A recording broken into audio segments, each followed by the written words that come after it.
Ganito nga ang ginawa ng pusa sa isang sisiw namin. Ito yung sisiw na yun. Malaki na siya, cockerel na nakakapanghinayang. Kaya naisipan kong hulihin ang lahat ng alpas na humahapon sa puno. Mahirap na baka mamihasa ang pusa, maubos ang sisiw namin. Maiilap na ang mga sisiw dahil matagal ng alpas. Ihira ko na silang mahawakan. Ayan, nilagay ko muna sa scratch pen. Yung isang sisiw ay mas nauna kong nahuli. Yan silang 5 kailangan kong mahuli. At baka dali na naman ang pusa.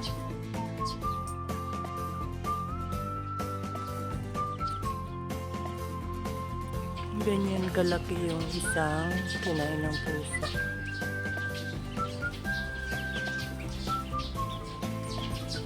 Sayang, nalagaan ng matagal kasi kakainin lang ng pusa. Yung isang cockerel at isang pulet hindi ko nahuli kaya umapon sila sa puno. Hinintay ko na lang magdilim para masungkit ko sila. Kaya lang, sa sobrang mataas na sanga sila humapon kaya ayan gumamit ako ng hagdan at panungkit. Sa sobrang lago ng dahon ng puno, hindi ko halos makita yung mga nakahapon na sisiw. Dun pa talaga sa pinakatuktok humapon. Kaya ayan, bukod sa pagsungkit ko, pati yung sanga, ay niyugyug ko para malaman ko kung may nakahapon nga dong manok. Nalaglag na sa sanga yung isang manok kaya ayan inuli ko na lang sa baba. Yan yung anak ng gold. Sa fly pen ko na sila ihahapon. Yung isa namang cockerel, ayan, hirap na hirap din akong makuha.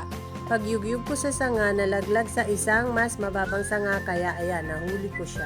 Isasama ko na siya sa 4 pang kasama niya na nasa fly pen.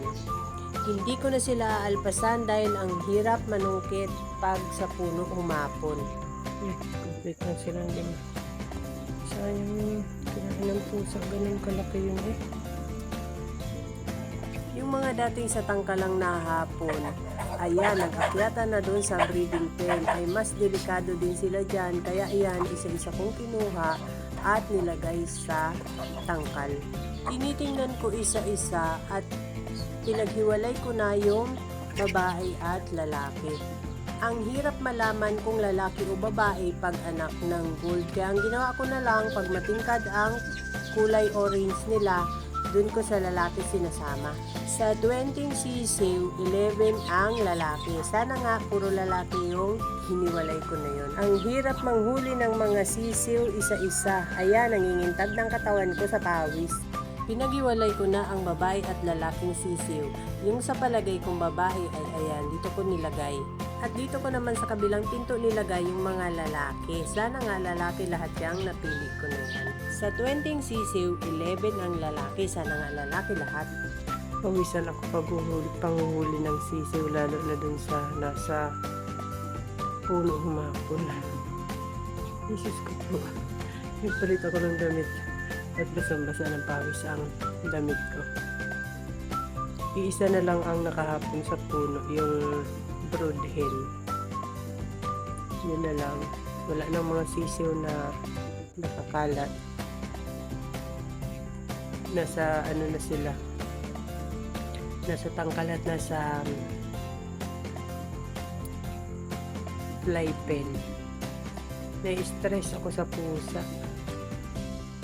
Baka bukas or sa makalwadaling ko na yung mga hinuli kong nasa fly pen. Ang matitira na lang dito yung mga nasa tangkal. Sasanayin ko na lang silang sa fly pen humapon